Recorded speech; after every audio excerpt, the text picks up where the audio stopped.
At Professional Risk Management Services, our medical liability insurance program for psychiatrists and behavioral health group practices, the Psychiatrist Program, is designed to meet your needs throughout the various stages of your career. As a national psychiatry-specific program, a policy with PRMS can cover child and adolescent, forensic, early career, and military psychiatrists, as well as moonlighting residents and fellows, part-time practitioners, and telepsychiatrists. Learn more about how PRMS can protect you.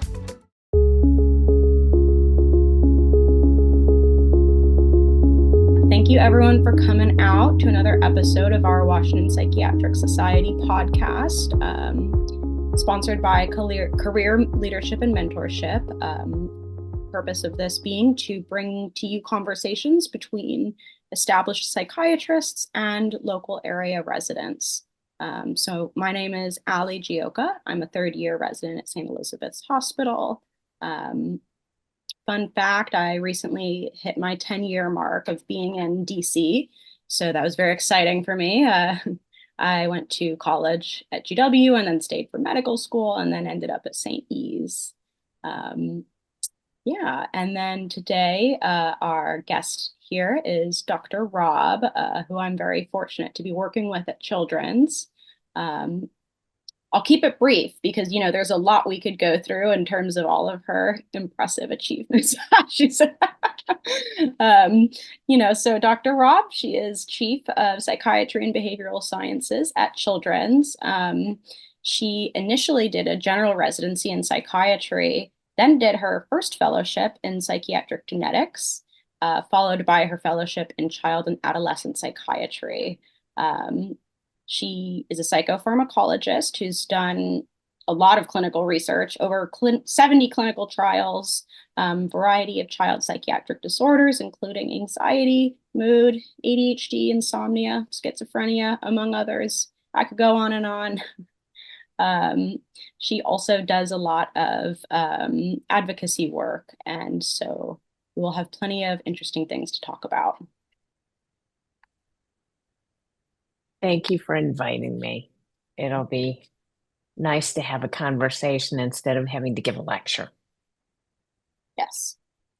And I hope it feels like a conversation and not a lecture. So if you don't mind, we'll get started. I think something that I find really interesting and cool that I didn't know about you is that you did this 4-year fellowship in psychiatric genetics prior to the fellowship in child. And so given that background, I'm curious about what inspired you to pursue child psychiatry, and how has your career evolved over the years overall? So what inspired me was at NIMH, I was in the bipolar disorders branch, and we made a promise to the families that participated in research, which was that they gave us their DNA and we provided them ongoing psychiatric care in exchange for that. And so what was happening is people were bringing in their 8-year-olds and 10-year-olds and saying, Dr. Robb, my child has what I had when I was his age or her age, and you need to put him on lithium. And my answer to that was, this is our nation's capital. Just go out and find a child psychiatrist in town and they'll put your child on lithium. And the parents looked at me and they said, Dr. Robb, you don't understand. They don't believe in pediatric bipolar disorder. No one will help my child. And I thought about how hard it was for people to wait so many years to get an appropriate diagnosis. And I thought they were wrong and that our nation's child psychiatrists knew better. But in fact, the parents were correct. And when I went back to be a fellow so that I could change that for people, many of my attendings didn't recognize bipolar disorder in kids. And I'd been doing it for 4 years, only bipolar disorder at NIH. So I really was able to recognize when somebody was coming in manic, even if they were less than 18 years old. So that's what inspired me to change, was the family stories. It makes a lot of sense. So you wanted to go out and be the change. That's very cool. In terms of early career, were there any particular pivotal moments or cases that really stuck with you or shaped how you practice? I think a couple of pivotal moments. One of them was being at NIH with very ill families and being a brand new, just finished my residency psychiatrist and being nervous about what do I do if this doesn't work. And there was an amazing person at NIH named Bill Potter. And he was probably at the time like the number one psychopharmacologist in the country. And I was there taking care of like 80 families with bipolar disorder. And if I didn't know what to do, I'd just like run down the hallway and say, Dr. Potter, I tried this and it's not working. And he'd go, well, Adelaide, you can go higher on the dose. The labeling is just a suggestion. And being in a place where I had that kind of support and always the ability to ask for help made a huge difference in my own confidence level. And by the time I was done with 4 years of taking care of really ill patients, I'd pretty much seen a lot of things and tried medicine I never had a chance to try in my residency. And that made me more comfortable. I think the other pivotal thing is I needed to pay back loans. And one of the job opportunities I had outside my work at NIH was to work with Robert DuPont, who was actually the first director of the National Institutes of Drug Abuse, but also ran a series of adult pharmacologic registration trials for panic and major depression and all the other disorders in adults. And they needed people to work on the clinical trial. So I went to do that as my pay my loan back job, but it actually taught me everything I needed to know about doing psychopharmacologic trials. So when the FDA and other agencies decided it was time to do trials in kids, I was one of the few people as a child psychiatrist who had had that experience and could pivot to doing adult trial stuff in pediatric patients. And so I came out of my NIH work and my after school job, as I called it, with a skill set that allowed me to take the next steps in my own career. I bet that also made a big difference for the families, and they could tell that you had, I guess, the knowledge and experience that was required and that they could trust. It really did. And I think it also meant that they felt heard, because I think a lot of times in child psychiatry, parents worry they're not listened to or they're going to be blamed for some reason for making a mistake or not doing something right. And that's why their child is struggling. And that's a hard thing to sort of work through, to engage the cooperation of the parent or family member that's helping take care of the child who's struggling. Well, I bet they felt so validated. Yeah, yeah, I bet. Yeah. Very cool. Um, that being said, and particularly as like a resident and someone who has not even really started yet, is there anything at all that you would do differently or keep in mind that you didn't know? I think not necessarily do differently, although if I'd gone straight through, I'd be not having to recertify in child psychiatry. So that's one of those, wish I didn't have to do that. But I think when opportunities come up and you're not sure, should I do this or shouldn't I? My question to myself now is if I turn down this opportunity 10 years from now, will I regret turning it down? Whether that's being on a committee or doing an advocacy project or, going to represent your department at a resident symposium across the country or around the world, if that's opening a door for you, go ahead and let the door open and walk through. Don't be afraid to try something, even if it's outside your comfort zone. Mm-hmm. Yeah, that makes a lot of sense. Um, and along again those same lines, any particular mentorship advice that you received that stayed with you that you would pass along?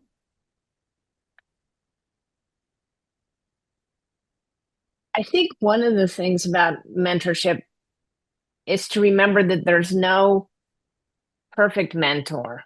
Like if somebody wants a mentor for how to do CBT or DBT, I'm not the right mentor. You need to go to somebody else for that. And in some ways, even though mentors are not your friends, it's like having the friend that you go to the movie with and having the friend that you go on an outdoor hike with. Those are usually two different friends, but from each person in your mentoring circle, you can get different guidance or different information. And that helps expand your toolkit, if you will, of how to approach patients. And some people are really good at some things and not so good at others. And it's just really helpful to know what everybody can offer you as a mentor. And if you're missing something, if your education hasn't given you what you need, go back to your training director, go back to your department chief and say, I really want to learn about X, Y, or Z. We had a faculty meeting today, and one of our faculty members is supervising one of our first year fellows, and the fellow wanted to learn more about his specific kind of psychotherapy, and the attending, who was the faculty supervisor, said, that's not my area of expertise. Can you guys help me figure out who we need to get this person to so she has the guidance she wants? And we're like, oh yeah, you need to talk to this person. So even as an attending, when you don't know something or you need help with something, it's okay to ask other people for help. I think sometimes in medicine, we're so busy thinking we should know everything or be able to do everything that we miss opportunities to expand our knowledge base and to grow.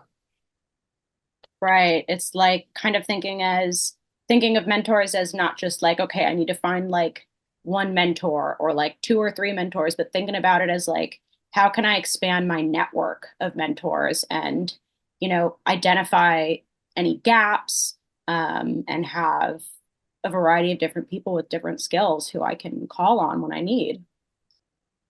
Absolutely. So do you still have mentors? I don't know. I'm like, you're the coolest. You know everything, but I, I still have mentors. It's now much more around administrative stuff. So, how do you deal with recruitment and retention issues? What do you do if you have difficulty with another division? And sometimes I still mentor people outside our organization. Somebody came up to me at the ACAP meeting in Seattle and said, I'm having an issue with my division. I was covered X% on a grant, and now our university and the research institute are separate, and they want me to cut back, but I worked really hard to be part of the grant, and my boss and my department chair said, I don't know what to do. That this is what they said. She said, do you have any advice for me? And I said, well, you've followed the chain of command and you didn't get the answer you wanted. What you can do is let your boss know you're reaching out to the dean of the university and asking if they can make an exception for you. This leaves your boss aware, and it goes with his permission to the next level of administration to ask for a different answer. I said, the worst thing that happens is you still get the no. The best thing that happens is your boss is aware and you get what you want. She said, okay. And 2 weeks after the meeting, she said, I had the meeting and they gave me what I wanted. Thank you very much. And you just don't realize that quick conversation in the hallway made a difference for somebody's career, letting them do what they had really worked so hard to achieve. The person doesn't report to me. I know them reasonably well, but it's not something that I have meetings with all the time or anything like that. But it's just helping people solve problems. That's part of what we do. And when I have difficulties with someone, one of my best friends for many years is the head of child psychiatry at MGH. And so when I have an administrative or logistics problem, I always text him or call him and say, Tim, what should I do with this? And Tim says, well, Adelaide, blah, blah, blah. And and I think that's important no matter where you are. When you get stuck, you need to have the ability to ask somebody else for help and to listen, because they might, as somebody outside the problem, have a different way to look at it and help you take care of something. Yeah. And from like the other, I guess, side of the perspective of like, you're having a brief conversation with this person who makes a big difference. It's like, from my end of things, that's like, if any like if I could, you know, if I have all of these people available to me and just a simple conversation could make a big difference in how I think about solving problems or go about asking for things. Yeah, definitely something to think of, and keep in the back pocket. Um, you know, Pivoting a little bit, I can't help but ask, in learning more about your career, I saw that, you really haven't been afraid to advocate in the political sphere, which is something that I really admire. And, whether that means testifying before Congress, working with larger political institutions on reviewing the impacts of certain laws. Would you be able to speak a little bit about the role that you think psychiatrists can play in public policy and mental health? I think we play a role at a number of different levels. And one of the most important ones, and one that's close to my heart, is the parity issue. So often mental health gets approved differently, doled out differently. Many companies are reluctant to pay for something that they can't see an immediate benefit from, and they get worried when people need frequent sessions or things like that. And being able to speak to local government, state government, national government about all of that. One of the other places where we do a lot of testifying is at the Food and Drug Administration. We worked to help with the black box warning, and then that was on antidepressants in kids. And there was another set of hearings because the Canadian Drug Enforcement and FDA had thought that stimulants, specifically Adderall, caused cardiac arrest. And so then our FDA wanted to have a hearing about that. And we had pulled together all the groups. So we went with the American Academy of Child and Adolescent Psychiatry, American Psychiatric Association, and the American Academy of Pediatrics. And we brought in families. And when we all went together to talk to the FDA and they heard how important treatment was, they didn't put a black box warning on stimulants around sudden cardiac death or anything like that. They asked for another set of studies to really sort of look from a large epidemiologic point of view at cardiac events in people on stimulants, but they didn't shut down the use of stimulants in families. And I think our lack of cohesive strategy at the time of the black box warning is part of the reason that the black box warning got stuck on everything. We weren't as organized the first time. And even though the data has shown that nobody actually committed suicide on the medicines in the studies, and the number of the difference between placebo and active meds dropped, they still didn't remove the black box warning. It's sort of like once that label is on there, it's very hard to get it off. The FDA has only done it one or two times in its entire existence. So you really want to be organized and prepared ahead of time, so attorneys don't make decisions for you, that the clinicians and the families get to help make the decisions. Yeah, and I love that you like incorporated and sort of leveraged the knowledge and experience of families, which I feel like at the end of the day, this is what it's all about. Like, this is what we're here for. Um, yeah, I guess I'm curious, like, have you always been interested in advocacy, or how'd you get started? I think I got interested in advocacy during my fellowship at NIH when people were so stressing over not being listened to. And I watched how, like if you were somebody with diabetes and you went to the ER 10 times in DKA because you weren't taking your medicine or you weren't following your diet, nobody said, I'm sorry, you can't come to the ER anymore and we're not going to admit you.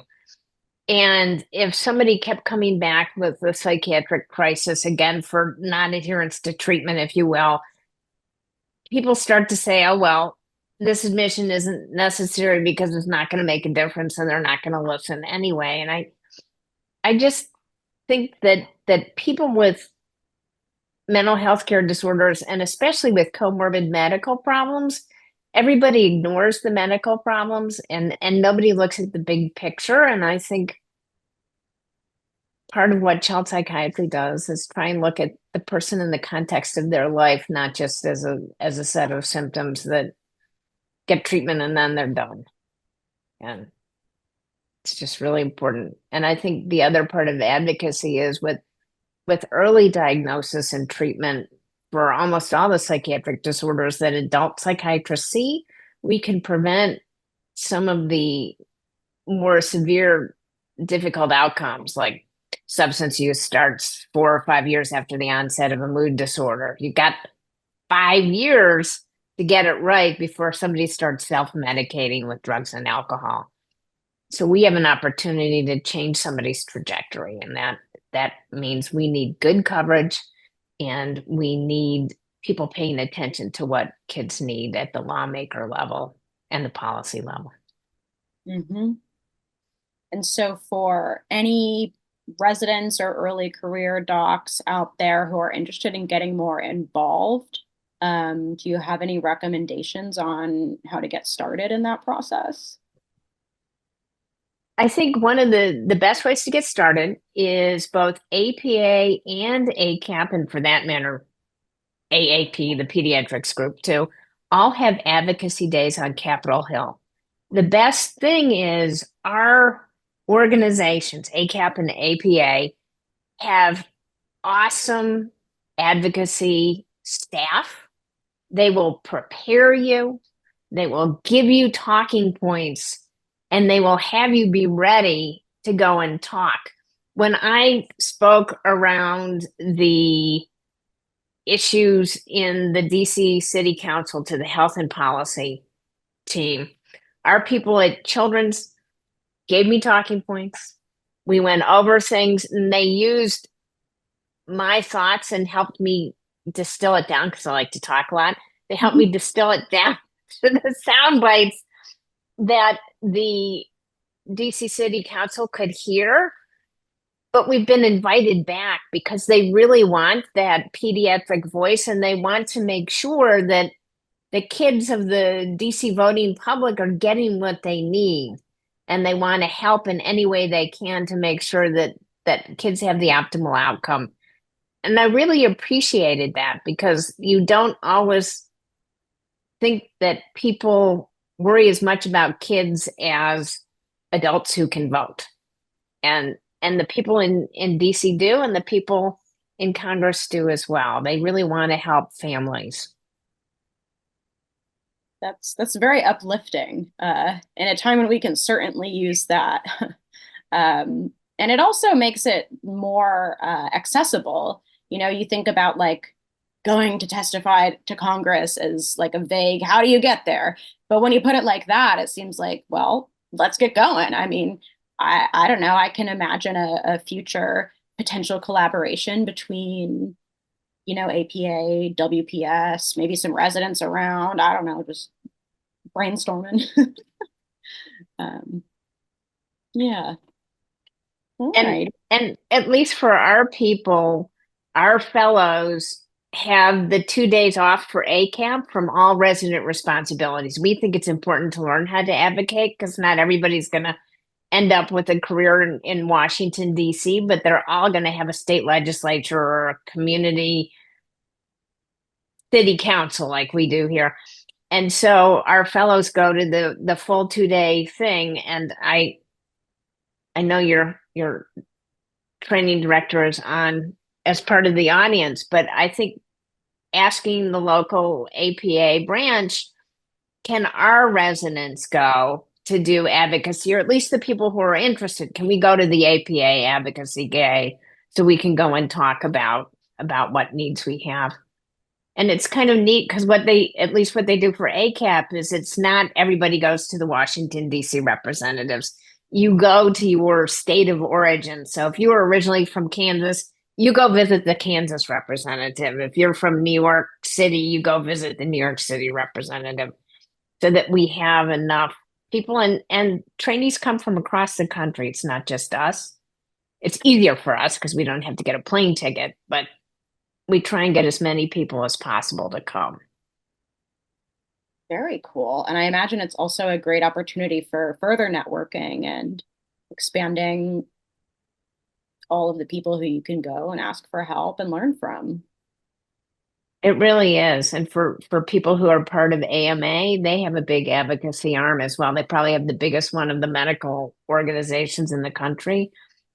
And they need a psychiatric voice, especially on their advocacy team. So again, if people are interested, sometimes people do that because they want to look at the really big picture level rather than much smaller like child psychiatry. Yeah. Very cool. Yeah. And so in terms of whether it's advocacy related or clinically related or, you know, regardless of what field it encompasses, what do you find overall to be the biggest challenges facing the field of child psychiatry today? I think, at least for us, it's pediatric mental health crisis. I think that's an easy answer, but what it really means is that for many kids, either the disruption from COVID or online bullying or family mental health and ACEs are all things that lead to struggles with mental health, whether it's short term or longer term. And our pediatric colleagues who are supposed to start training in child mental health care in the next 2 years as part of their residency are still not always comfortable asking those hard questions and then learning how to deal with the answers that they get if the answer is yes. So kids get screened at pediatric visits with things like a PHQ-9, so a depression questionnaire. And then when it's positive and you had a 10-minute pediatric visit, you don't know what to do with that. And you're like, what we really want to do is help give the pediatricians at least mental health care literacy and some comfort with at least several categories of medicine so they understand them and they know what can I do comfortably in my office and what do I need to refer back to a specialist. And part of the way we do that is with the mental health access plans. Children's is very involved in the one in Northern Virginia. And so pediatricians can call the helpline and talk to one of us and get advice. But it's still hard for them to feel comfortable enough to ask for help and then to do what we suggest. It's a learning process and it's becoming part of many pediatric practices have a lot of kids, especially after the pandemic, who are struggling with depression or anxiety, not just ADHD anymore. Do you think it's related to like stigma, education, access of information? I think stigma sometimes stops people from feeling comfortable asking for help, and sometimes, I mean, the families, but also feeling comfortable taking care of it. It's interesting. If you talk to a brand new resident and you talk to somebody who's been in practice as a pediatrician in the community 15 years, the comfort level is very different. And in training pediatricians over the last 10 or 15 years, there are a lot of competing demands. Most of their training is hospital based, and in the hospital, there's always a consult service. So if somebody has a behavioral health issue, they call the psychiatry consult service. We go and see the kid, tell them exactly what to do, transfer them to our service, and they're not a problem for the pediatrician anymore. The difficulty is most of pediatric care is not hospital based, it's an outpatient specialty. And so they come having spent, 3 months in the neonatal intensive care unit, but they've got a surly teenager in their office and they don't know what to do. They need help learning how to deal with surly teenagers or anxious 10-year-olds, whatever it is. And that's a different set of training than somebody's delirious in the ICU after an overdose. Mm-hmm. Do most programs have generally any exposure to outpatient psych, or just a little bit, or? It really depends on the program.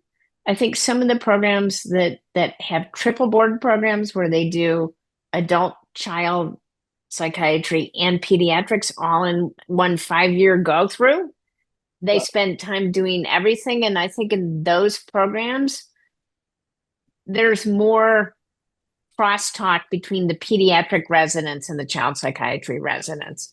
And they attend clinic together and they talk about things together.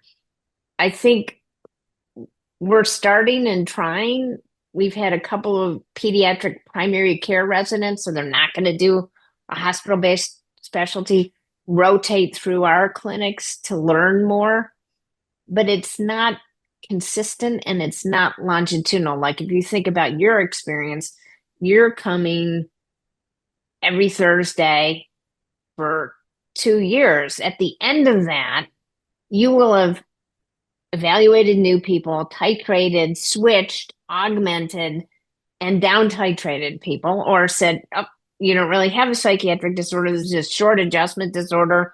We're going to do, 6 months of therapy and you're stable and you're okay to go back and you're done. But you will have a varied experience that lets you feel comfortable, even if you don't do a child psychiatry fellowship, in addressing a lot of the most common problems that we see and how to manage them. Mm-hmm. And that's because you have a longitudinal experience. I would love to be able for the pediatric residents to have them do a half day for a year, like second year or third year, or even 20 weeks for 2 years, like 6 months outpatient child psychiatry, half day a week. They would come out of that with, I think, a much better and more nuanced understanding of what we actually do. Mm-hmm. Do you think that that's kind of where things are heading, or more so something that might need to be, I don't know, further discussed or advocated for? Okay, I'm going to give a nice answer. I think it needs to be further advocated. I think it needs to be further discussed. Right now, where we are, they want us to give them 2 2-week blocks of outpatient psychiatry. And that's not going to be a great learning experience. They're going to get to watch us do our job, but they won't have practice doing our job. And I really think to feel comfortable, the old medical model of watch one, do one, teach one is important. And for the pediatric resident who's in clinic with us, Dr. Broadbent, the first week he watched one of you guys do an assessment. The second week I said, all right, that's your patient. Go do an H&P and come back. And it was somebody from the practice that he works in for pediatrics. So he already knew the backstory from the medical team, and he did it. And then we started the patient on medicine, and he titrated him, and he did the follow-ups. And by the end, he like done everything and felt much more comfortable with the second person that came in with another sort of child psychiatry complex complaint. It wasn't as intimidating anymore because he had the comfort level of having done it himself rather than watched somebody do it in front of him. I think it needs to be more experiential and less observational. And that's an ongoing discussion. Oh yeah. I mean, observing anything makes it look super easy. And then when you get to do it yourself, you're like, oh my gosh, all of these millions of things I never even considered. Now I have to figure them out. Yeah. So I have been paying attention to the chat. We do not yet have any questions. I'm not sure if we want to open it up to have a larger conversation. If anyone has questions, comments, things to say. I mean, otherwise we can keep going. I'm happy to do whatever people would like. It looks like there might be one thing in the chat, but is that just there's no questions? So Dr. Dunlap said, great interview. Dr. Robb, what one question would you advise adult psychiatrists to ask patients about their childhood? That's a great question. I'll tell you what I ask parents about their kids, and this might be helpful for adults as well. I always ask parents, when were you first worried about your child? And who did you bring your child to? And what did they do for your child? Because a lot of times what happens, and this is true with adult patients too, is they come in with the current issue, right? I'm too anxious to go to work and my boss is threatening to fire me or whatever it is. But that anxiety came from somewhere before. So I think for adults, I usually always remember to ask, did you ever have ADHD as a child or did you struggle in school? Because that's something we forget about a lot as adult psychiatrists. We just don't get taught that there's such a thing as adult ADHD, and a lot of people still don't think about it. But so many of the later struggles that people have, including anxiety and depression and substance use and other things, can come from untreated or inadequately treated ADHD. So I always ask about that. And I ask if they've ever been to a psychiatrist or mental health care practitioner before for my adult patients, because assumptions and mistakes that previous treating clinicians did can really turn somebody off, especially if you're going to ask them to do some hard work or adjust to things to try and get them where they need to be. And if they've had a bad experience, you're going to have to not only win trust on your own merit, but to win trust on behalf of your predecessors who broke that trust. And I think that's just really important as an adult clinician. And I think we got more chats. Yes, we do have another question from Robert Post. What is your favorite regimen for a kid with bipolar NOS? So that's always hard. If you believe the longitudinal assessment of manic symptoms, the LAM study, which was federally funded, where people were BP1, BP2, or BP-NOS, most of the NOS people end up going eventually to develop BP1. So I will usually start out, if somebody's not in crisis, I would rather start with something that's not going to lead to a lot of weight gain and all the rest of it. So I oftentimes put people on low dose lamotrigine and titrate up if somebody's really having a lot of mood lability. If they only have depression, I get really nervous that if I put them on an antidepressant, they're going to get manic. So I really want to take a good history and a family history of response to medications. One of the issues, at least for kids, is many of the anti-epileptic drugs, and that not lamotrigine, which actually worked in clinical trials, but valproic acid and carbamazepine and oxcarb, none of those separated from placebo in the pediatric trial. So those are not my go-tos. I don't do any of those because they really were no better in terms of response rate than placebo. Some people will also just do a low dose antipsychotic. We have another question from Dr. Swarty. ACAP has a very local and very active local chapter. CAPS GW. Should CAPS GW and WPS interact more, and what could they do together? I think that would be a wonderful idea. Many of my department members are on one or both of those groups, and I think even things like having all the training directors and the residents get together as a networking event, like a holiday networking across departments across the city would be a fun thing. Or having an ongoing career seminar, because I think one of the things we always sort of wonder about is when you graduate, you go from I have to fill in all the forms and apply to a residency to all of a sudden deciding, what do I want to do? Do I want to work for the government? Do I want to work for a large group practice? Do I want to do private practice? Do I want to do locums? And having people almost like having a day-long career panel with people from the different institutions and even people out in private practice in the community or other agencies and the fellows would be a fun thing just in terms of helping people sort of around this time of year when people are starting to look at jobs for the next year or thinking further into the future about what did you do and why did you do it. Like we have people doing forensic fellowships or substance use fellowships, and how do they decide to try that or not try that? And I think that's something we all have in common. Dr. Dunlap says, I know this is the bane of our existence, but I have to ask, Dr. Robb, do you have any thoughts about how we can increase recruitment to child and adolescent psychiatry fellowship training? How can advocacy help?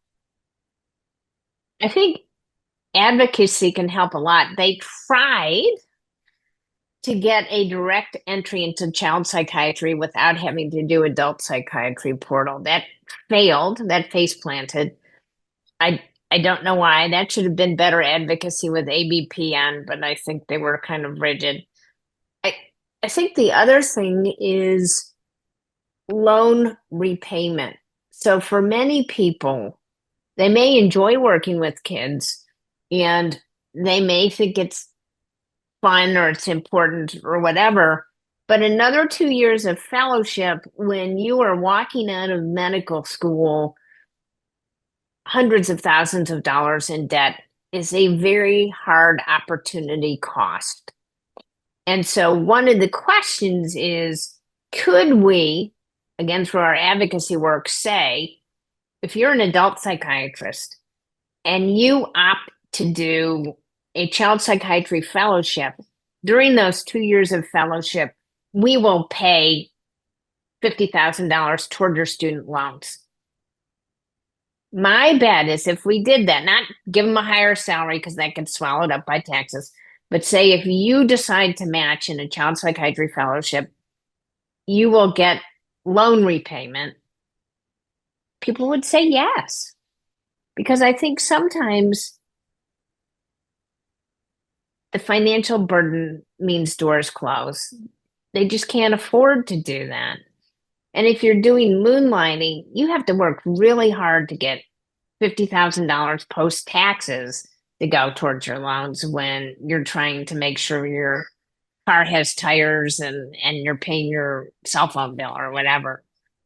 And I think if it went directly to the government, you wouldn't have to make a decision, what should I use the extra money for? It would just pay your balance down. Well, from the resident's perspective, I mean, that would certainly sweeten the deal. So she says that's a great idea. I keep asking for loan repayment. I think I must be asking the wrong people, but I think we need to keep raising that. You're the wrong people, and who might the right people be? I think the right people have to be like somewhere in the federal government, just the way we've got other college loan repayment programs. But I think that I don't know if it's a private public partnership, and are there things like agencies that do a lot of work with kids, like Johnson and Johnson Foundation or something like that, that cares about kids, that cares about mental health, could help with the government put together something to help with this?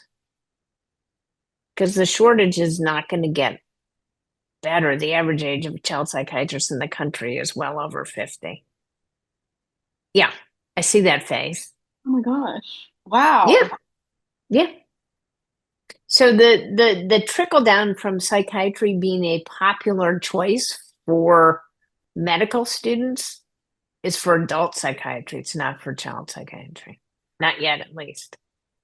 It's very interesting. Mm-hmm. Well, to be conscientious of everyone's time, it appears that we are already over time somehow. Any final remarks from anyone in the audience, or shall we wrap up? It's been a real pleasure to be your guest, and I hope people have learned some things. And I think this is a wonderful opportunity for trainees to learn so much and in a very comfortable way. Thank you for having me. Thank you so much for coming. I know that you're very busy, and so we really appreciate it.